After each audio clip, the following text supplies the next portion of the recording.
뚜오노 중창단, 아까 특성을 부른 뚜오노 중창단은 약 4년 전에 코로나 끝 무렵에 창설된 신대원 중심의 중창단입니다. 설립할 당시에 학생들이 저에게 찾아와서 지도교수를 꼭 맡아주십사 부탁을 해서 저는 찬양을 못 부르나 어쨌든 알았다고 해서 사인하고 지금까지 오게 되었습니다. 여러 가지 모임 가운데 학교 교내 또 교회 여러 가지 모임 가운데에서 많이 찬양 부를 수 있도록 우리 격려 힘차게 박수 주시면 감사하겠습니다.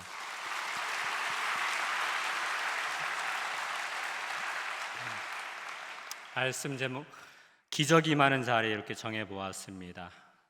인간의 상식을 넘어서는 하나님의 역사요 초자연적인 사건을 우리는 기적이다 이렇게 말합니다. 기적이라는 것은 참으로 기이한 일이요 놀라운 사건이지요. 때로는 우리가 신앙생활하면서 바라는 바이기도 합니다. 예전에 교회 사역할 때 50대 중반의 어느 남자 집사님이 병에 걸려서 병원에 계실 때 신방을 갔었습니다.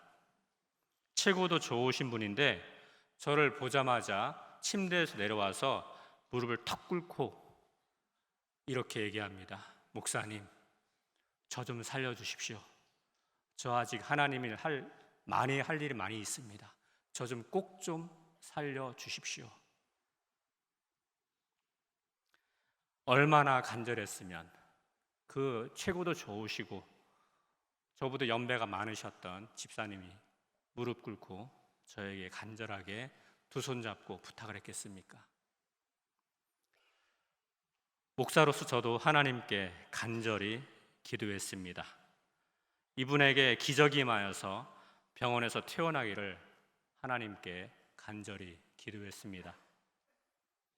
3번 신방을 갔었습니다. 그러나 갈수록 병색은 짙어졌습니다. 기적을 바랐으나 기적은 일어나지 않았습니다. 결국 하나님의 부르심을 받아 제가 장례까지 치렀습니다. 그 집사님이 바라던 기적, 또 저 역시 바라던 기적은 일어나질 않았습니다. 그러나 한편 여러분, 하나님 편에서 생각할 때 기적이란 없습니다. 하나님 편에서 보면 이 기적은요, 하나님께서 하실 수 없는 일을 하신 사건이 결코 아니죠.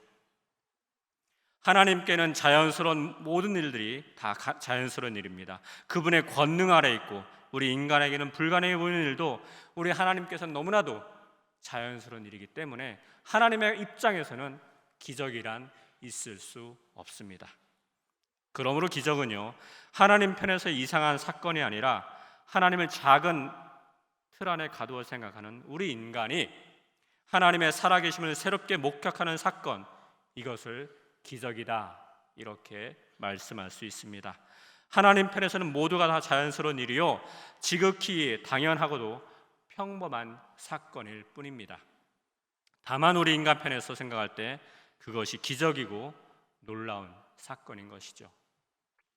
문제는 우리가 말하는 이 기적, 즉 우리의 지성과 경험과 상식으로 생각할 때 기적이다라고 말할 수 있는 기적, 이 기적의 현 주소가 어디냐라는 것입니다. 기적이 시작되는 그 출발점이 어디에서 시작되느냐라는 이야기입니다. 여러분, 어디에서 기적이 일어납니까? 소위 믿음이 출중해야 할까요?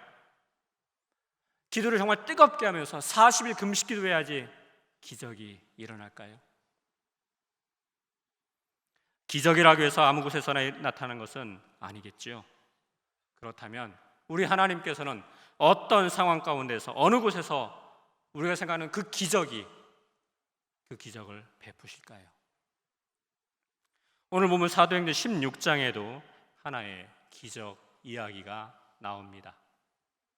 바울과 신라가 감옥에 갇혔다가 지진이 일어나서 옥문이 열리는 놀라운 기적이 일어납니다. 그런데 본문은 단지 옥문이 열리는 사건이 기적이다라는 이야기의 핵심, 그런 내용으로 이야기가 전개되는 것은 아닙니다. 오늘 본문은요, 하나님의 기적이 어디에서 시작되는지를 보여주는 아주 중요한 이야기가 담겨 있습니다. 오늘 본문의 배경이 되는 빌립보는요, 로마의 식민 도시였습니다. 로마의 질서와 로마의 법과 로마 시민의 자부심이 강하게 자리하고 있던 그런 도시였다라는 이야기입니다. 바울이 환상 가운데 마게도냐로 와서 우리를 도우라라는 부르심을 받고 처음 들어가 유럽 선교의 현장이 바로 이 도시 빌립보였습니다. 그런데 바로 그 도시에서 하나의 사건이 일어납니다. 점치는 귀신 들린 한 여종이 바울과 신라를 따라다니면서 외치게 됩니다. 이 사람들은 지극히 높으신 하나님의 종들인데 여러분들에게 구원의 길을 전하고 있습니다. 여러분, 이 말 틀립니까? 맞죠? 이 여종의 말은 지극히 정확한 내용을 말하고 있습니다. 그러나 바울은 그 배우를 보았습니다. 단지 한 여인의 이상 행동이 아니라 그 여인이 어떻게 움직이고 있는지 그 배우를 보았다라는 이야기입니다. 이 여종은요, 사람들에게 이용당하고 있었습니다. 그의 주인들은 이 여인을 통해 돈을 벌고 있었습니다. 한 인간의 영혼과 몸이 누군가의 돈벌이 곧 이익수단이 되고 있었다라는 이야기입니다. 그래서 바울은 이야기합니다. 예수 그리스도의 이름으로 이 여인 안에 있던 귀신을 내쫓습니다. 그래서 바울이 예수 그리스도의 이름으로 귀신을 내쫓은 사건은요, 단순하게 귀찮아서 따라다니까 귀찮아서 물리친 것이 아니라 한 사람을 묶고 있던 어둠의 세력을 끊어내는 그런 놀라운 일이었고요, 동시에 인간을 상품처럼 취급하는 착취의 구조를 뒤흔드는 일이기도 했습니다. 그런데 이 여인에게서 귀신을 내쫓자 바로 여기에서 문제가 발생합니다. 여종의 주인들은 이 여인이 온전해진 것을 기뻐하지 않았습니다. 한 사람의 자유보다 자기들의 수입이 더 중요했기 때문에 그러합니다. 본문 19절은 너무나도 정직하게 이것을 말하고 있습니다. 여종의 주인들은 자기 수익의 소망이 끊어진 것을 보고라고요. 그래서 그들은 바울과 신라를 고발까지 합니다. 근데 흥미로운 점은요, 그들이 법정에 내세운 명분이 조금 다릅니다. 경제적 손실이 아니었고 오히려 다른 명분을 내세웁니다. 20절과 21절에 이런 표현이 있죠. 이 사람들이 우리 사랑을 소란하게 한다. 로마인이 우리가 받지도 행하지도 못할 풍속을 전한다. 이런 명분으로 바울과 신라를 고발하여서 법정에 세웁니다. 손해는 돈 때문에 났는데 고발은 질서와 문화의 이름으로 합니다. 여러분, 어찌 보면 이것이 세상의 방식일런지 모릅니다. 명분을 내세우지요, 본심과 명분이 구분되는 상황입니다. 인간의 죄성이 담겨 있습니다. 복음이 죄를 건드릴 때 세상은 그걸 싫어합니다. 복음이 돈과 권력과 이익의 구조를 건드리면 이 세상은요, 더욱 격렬하게 반응하여서 건드리곤 합니다. 그래서 바울과 신라는 매를 맞고 감옥에 갇힙니다. 그것도 깊은 지하 감옥, 가장 안쪽 감옥에 갇히고 발에는 차고가 채워집니다. 몸은 이미 상처 투성이가 되었습니다. 어찌 생각하면은요, 이 상황 가운데 바울과 신라 억울할 수 있습니다. 아무것도 안 했는데 억울하게 누명 쓰고 감옥에 갇혔으니 말입니다. 답답할 수 있습니다. 분하고 원통할 수도 있습니다. 보통 사람이라면요, 이런 어처구니없는 상황을 맞닥뜨리게 되면 누구나 원망하며 답답해하며 억울해하며 그 분노에 휩싸이는 것이 지극히 정상적일 수 있습니다. 그럴듯한 명분으로 오해를 받아 제대로 실사 조사도 하지 않고 매맞고 감옥에 갇혔으니 말입니다. 그래서 억울함, 분노, 답답함이 몰려올 수 있는 상황이 바로 바울과 실라가 처한 상황이었다 말씀드릴 수 있습니다. 그런데 바로 그 자리에서 오늘 본문 25절은 이렇게 말하고 있습니다.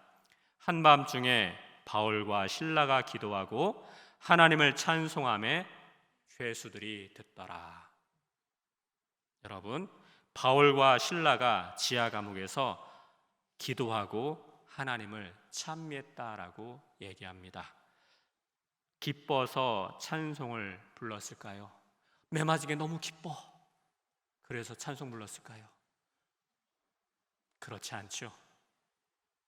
바울과 실라가 부른 찬송은요, 고통을 모르는 사람의 찬송이 아닐 것입니다. 이 찬송은요, 매맞은 등이 욱신거리는 가운데 드려진 그런 찬송입니다. 답답한 현실을 외면하는 찬송이 아닙니다. 그 현실을 그대로 하나님께 가지고 와서 부른 찬송입니다. 하나님, 저 답답합니다. 저 억울합니다. 저 오해를 받았습니다. 이 마음 그대로 하나님께 아뢰는 찬송이었을 것입니다. 현실 부정이 아니라 그래서 현실 위탁입니다. 아무 일도 없다는 태도로 드린 찬송이 아니라 모든 일을 하나님께 맡겨드리는 마음으로 드린 찬송이 바로 이 순간의 찬송일 것입니다. 여러분, 찬송을 부르며 바울과 실라 무슨 생각을 했을까요? 아파, 이런 생각만 했을까요? 하나님 저 어떡합니까? 이런 생각을 했을까요? 저는 그렇게 생각하지 않습니다. 자신들을 가둔 사람들을 생각하면서 분노하면서 찬송 부르진 않았을 것 같습니다. 왜 내 인생이 이토록 꼬인 것일까? 이런 생각, 이런 상념 가지면서 찬송 부르지는 않았을 것 같습니다. 너무 억울해서 잠도 오지 않는구나, 그래 찬송이라도 불러야겠다, 억울한 심정에 이런 마음으로 불렀을 것 같지도 않습니다. 처음에는 그랬을지도 모르겠죠. 원망과 분노도 있었을 법합니다. 쓰라림도 있었을 것입니다. 그러나 그 모든 감정을 하나님께 울부짖으며 기도하며 찬송으로 부르다 보니 바울과 실라 마음속에는 인간적인 분노와 원망 서서히 가라앉지 않았을까요? 그보다는, 그래서 원망과 분노보다는 본래의 자기 모습, 원래의 자기의 신분, 원래의 자기의 모습을 돌아보게 되지 않았을까요? 여러분, 바울의 원래의 모습이 무엇이었을까요? 지난날 예수 믿기 전 믿는 자를 핍박하던 자신의 모습 아니었습니까? 찬송을 부르다 보니 그걸 회상하진 않았을까요? 그리고 다메섹 도상에서 자기를 만나주신 예수 그리스도와 그분의 크신 은혜와 사랑을 회상하지 않았을까요?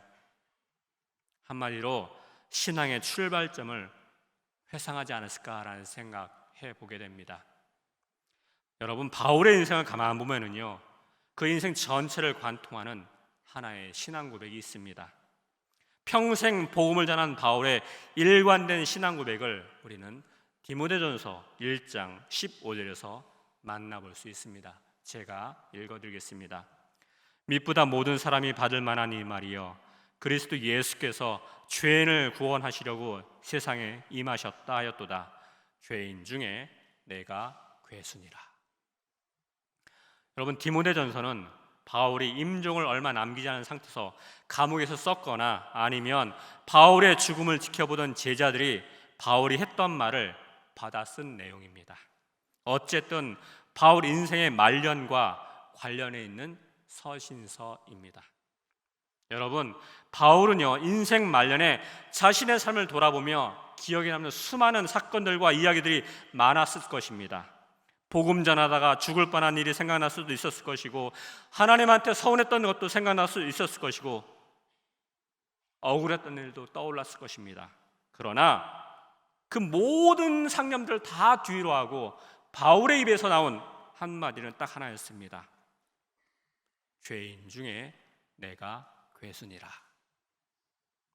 평생 복음을 전한 바울의 인생을 관통하는 것이 있다고 한다면 바로 이 죄인됨의 고백, 이 한마디 뿐이었습니다.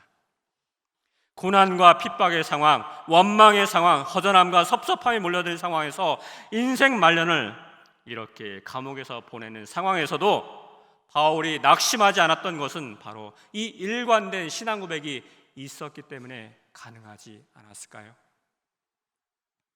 자신의 기억을 아무리 되새겨 보아도 예수를 핍박하던 자가 어떻게 예수를 믿게 되었고 복음을 전하는 사도가 되었는지 놀라울 따름입니다. 내가 죄인 중에 괴순이라라는 이 말은요, 자기 인생의 출발점을 늘 잊지 않고 있었다라는 이야기입니다. 말년에서야 깨달은 고백이 아니라 일평생 바울의 신앙 고백이었다라는 이야기입니다. 일평생 이런 고백을 하던 바울이었기 때문에 이제 빌립보 지하 감옥에 억울하게 갇혀있던 바울과 실라이지만 억울함 가운데 드린 찬송이 아니라 자신의 출발점을 생각하니 예수를 핍박하던 자신이 이제는 예수님의 포로가 되어 예수님 때문에 매를 맞고 옥에 갇힌 몸이 된 자신을 생각하니 오히려 하나님께 감사하는 마음이 들지 않았을까요? 그 마음 때문에 하나님께 찬미, 찬송 부르지 않았을까요? 여러분, 이때 부르는 찬송은요, 그냥 부르는 노래가 결코 아닙니다. 영혼 깊은 곳에서 우러나오는 하늘의 곡조인 것입니다. 중요한 것은 이것입니다. 바로 이 하늘 곡조가 울려 퍼지는 순간 바로 여기에서 기적이 시작되었습니다. 바울이 옥문이 열리게 해달라고 기도한 것도 아니요, 이 감옥에서 나가게 해달라고 기도한 것도 아닙니다. 오히려 감사 찬송을 올려드립니다. 십자가 달린 예수 그리스도의 사랑을 생각하며 그 깊은 사랑에 감격하여 마음 깊은 곳에서 울려나오는 거룩한 찬송을 부르는 순간 바로 거기에 기적이 임했다라는 이야기입니다. 옥토가 흔들리고 옥문이 열리며 쇠사슬이 풀어지는 놀라운 기적, 이 기적은요 바로 자신을 구원하여 하나님의 자녀가 되게 하시고 복음 전하는 사명까지 맡겨주신 주님의 은혜를 생각하며 드린 감사 찬송을 드리는 순간 시작되었다라는 이야기입니다. 사실 이런 기적은 바울과 실라 이전에 우리 예수님께서도 행하셨습니다. 대표적인 것이 사복음서 모두 기록하고 있는 오병이어 사건입니다. 여러분, 예수님은 도저히 감사드릴 상황이 아닌 곳에서 하늘을 우러러 감사의 기도를 올려드렸습니다. 모두가 굶주려 있는 상황에서 먹을 거라고는 보리떡 5개와 물고기 2마리밖에 없는 그런 상황에서 하늘을 우러러 우리 주님은 감사 기도 드리셨습니다. 여러분, 만일 이런 경우에 우리가 있었다고 한다면 우리는 어떻게 반응했을까요? 허기진 배 움켜잡으며 그래도 배고픔 참아야지 이러지 않았을까요? 그러나 우리 예수님 그렇게 하지 않았습니다. 하늘을 우러러 감사의 기도를 올리셨습니다. 예수님처럼 감사의 기도 드리는 삶, 어찌 보면 이것이 기적의 출발점 아닐까요? 중요한 것은 바로 그 자리에서 하나님의 역사가 시작되었다라는 이야기입니다. 사랑하는 장신하고 여러분, 그리고 교직원 여러분, 기적은 어디에서 시작될까요? 감사 아닐까요? 아무도 예측하지 못하였던 일, 오병이어의 기적은 어디에서 시작되었습니까? 옥문이 열리는 기적은 어디에서 시작되었습니까? 하늘을 우러러 우리의 창조주 아닌 하나님께, 우리의 구속주 예수님께 감사를 드리는 데서 비롯되었습니다. 그러나 여러분, 이보다 더 큰 기적이 있습니다. 옥문이 열리고 쇠사슬이 풀어진 것보다 더 큰 기적이 먼저 일어났습니다. 그게 뭡니까? 지하 감옥에 있으면서도 진정으로 기도하며 하나님을 찬양할 수 있게 된 바울과 실라의 마음속에 이미 기적이 일어난 것 아닌가요? 원망할 시간에 감사하고 우려할 시간에 기뻐하며 절망할 시간에 감사 찬송을 부릅니다. 여러분, 이 자체가 벌써 기적 아닌가요? 그 심령 속에 그 사람됨에 기적이 일어난 것입니다. 옥문이 열리게 된 것만이 아니라 그것만이 기적이 아닙니다. 기도하고 하나님을 찬미할 수 있는 그 심령, 그 사람됨이 더 큰 기적이다라는 이야기입니다. 설교 초두에 얘기했던 그 집사님, 아내분은 권사님이셨습니다. 코로나 기간 동안에 아들 37된 아들이 먼저 세상 떠났습니다. 남편도 떠나고 코로나로 아들이 병에 걸려서 생을 마감했습니다. 너무 급했는지 저는 이미 교회를 사임해서 학교에 있었습니다만 저한테 급한 마음에 문자를 보냈습니다. 목사님, 우리 아들 코로나에 걸렸습니다. 살려주십시오. 남편 보낸 장례 치른 목사님에게 급하니까 얼마나 다급했으면 연락했겠습니까? 그러나 그때도 기적은 일어나지 않았습니다. 저도 마음이 많이 힘들었었습니다. 1년 뒤에 문득 그 권사님한테 문자가 오고 전화가 왔습니다. 저도 내심 걱정됐었습니다. 어떻게 생활하실까? 남편도 소천하고 아들마저 잃은 이 권사님 이제 어떻게 생활할까? 목사님, 저 기쁘게 생활하고 있어요. 너무 즐겁게 전도하고 있어요. 하나님의 은혜 새롭게 깨달았어요. 어떻게 됐는지 모르겠습니다. 그러나 이분은 절망에 빠지지 않았습니다. 하나님께 찬송을 부르며 전도하면서 기도 생활하고 있다라고 저에게 걱정하지 말라고 전화까지 하셨습니다. 여러분, 이 자체가 기적 아닐까요? 사랑하는 장신하구 여러분, 그리고 교직원 여러분, 원망에서 감사로, 낙심의 현장에서 하나님을 찬양하는 그 자리가 기적인 것입니다. 밤은 점점 깊어가고 사방은 깜깜합니다. 돌로 둘러싸인 감옥에 매여있는 몸입니다. 원망과 불평이 나올 뻔한 순간에 바울 찬송을 부르며 믿음의 출발점으로 돌아갑니다. 바울의 믿음의 출발점, 다메섹 도상에 있습니다. 허전함과 섭섭함의 상황에서 다메섹 도상으로 자신의 시간을 돌려놓고 거기에 자기를 세워봅니다. 그랬더니 거기에는 잘나고 위대한 사도 바울이 있는 것이 아니라 죽을 수밖에 없는 죄인 하나가 서 있었습니다. 예수를 핍박했습니다. 그리스도인을 다 잡아 감옥에 가두었습니다. 영원히 정죄받을 수밖에 없는 죄인이었는데 은혜를 입었습니다. 무슨 공로가 있었습니까? 하나님이 무조건 사랑하셨습니다. 하나님은 무조건 자녀로 삼아주셨습니다. 영생도 약속하셨습니다. 그것도 모자라 이제 복음까지 맡겨서 사명대로 살게 해주셨습니다. 이 은혜를 생각하니 사도 바울 원망과 불평이 나올 법한 그때에도 감사밖에 할 것이 없었습니다. 여러분, 결과를 바라보고 기대하며 감사 찬송을 부르는 것이 결코 아닙니다.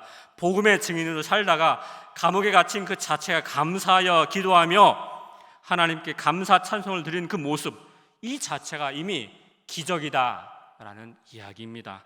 이때 바울과 실라 자신에게만 고난의 의미를 깨닫고 죄수로 간수에게 이렇게 선포하죠. 주 예수를 믿으라. 그리하면 너와 내 집이 구원을 얻으리라. 전도자로 바뀐 겁니다. 온 식구들에게 세례를 베푸는 역사가 일어납니다. 영혼 구원을 향한 하나님의 구원 계획하심과 일하심을 친히 목도하면서 동참자가 되었다라는 이야기입니다. 여러분, 이것이 바로 하나님의 기적 아닌가요? 사랑하는 장신하구 여러분, 그리고 교직원 여러분, 우리에게 임하는 하늘의 기적은요, 우리의 신앙의 출발점을 기억하여 하나님께 감사의 기도를 드리며 가슴 깊이 늘 하늘 곡조를 찬송을 부르는 데서 비로소 시작될 것입니다. 여러분, 우리의 신앙의 눈이 도저히 찬송을 부를 수 없는 상황인데도 하나님을 찬미하던 바울과 실라, 그 실라의 마음 중심을 주목할 수 있기를 바랍니다. 거기에 신앙의 신비가 깃들여 있습니다. 이번 학기도 얼마 남지 않았지요. 공부하는 학업이 적성에 맞지 않아 고민하는 학우들이 있습니다. 그래서 다른 분야에 관심을 기울여 보기도 합니다. 또 어떤 학우들은 부르심이 있어서 신학을 공부하고는 있는데 이런저런 이유로 신앙적 열정이 식어서 힘들어하는 학우들도 있습니다. 졸업을 앞둔 학우들은 어디로 가야 할지 몰라 인생길의 선택 목전에 답답하여 막연함으로 기도는 하지만 깊이 기도를 못하면서 힘들어하는 학우들도 있습니다. 어떤 학우들은 열정은 있으나 주어진 경제적 상황과 처해 있는 환경으로 인하여서 하루하루를 버겁게 생활하는 학우들도 있습니다. 그래서 우리 모두는 마치 내 인생의 로또에 당선된 것처럼 소위 기적이 일어나기를 바라지요. 기적이 일어나면 감사 찬송을 힘있게 할 텐데 그런 마음으로 내 인생의 로또처럼 기적이 임하기를 바라는 마음이 있습니다. 그러나 여러분, 우리가 분명히 꼭 기억해야 할 것은 오늘 여기 내가 서 있는 이 자리가, 그 자리가 우리 인간적으로 보기에는 감사와 찬송이 나올 자리가 아니라 하더라도 오히려 이 삶의 자리가 하나님의 신비를 맛보는 기적의 자리가 될 수 있다라는 것입니다. 여러분, 이걸 기억하면서 하나님께 기도하며 감사 찬송을 올려드릴 수 있는 사람, 그 사람은 하늘의 신비를 맛볼 것입니다. 우리의 믿음 속에 예기치 않은 기적도, 준비되지 않은 기적도 어쩌면 그 순간에 일어날지 모르겠습니다. 답답한 상황을 뛰어넘는 더 큰 믿음의 은총이 기적과도 같이 우리에게 주어질 수도 있겠지요. 바로 그러할 때 우리 인생에서 옥문이 열리며 매일 사슬도 풀어지는 또 하나의 기적이 덤으로 주어지는 은혜 또한 경험하게 될 것입니다. 바라기는요, 우리 모두가 먼저 감사 찬송 올려드리며 바울과 신라처럼 하늘의 기적의 모습이 현실적으로 경험될 수 있기를 진심으로 소망합니다. 그래서 매여있던 우리 삶의 옥문도 활짝 열리는 은혜가 일어나기를 주님의 이름으로 진정으로 소망드립니다. 기도하겠습니다. 은혜로우신 하나님 아버지, 바울과 신라가 지하 감옥에서도 기도하며 하나님을 찬미하였던 것처럼 우리도 어떤 상황 가운데서도 우리 주님의 은혜를 기억하며 감사, 찬송 올려드리는 그런 놀라운 믿음을 허락하여 주시옵소서. 우리가 서 있는 이 자리가 기적의 자리임을 믿음으로 붙들게 하여 주시옵고, 먼저 우리 심령이 기적을 경험하는 은혜를 더하여 주시옵소서. 예수 그리스도의 이름으로 기도하옵나이다.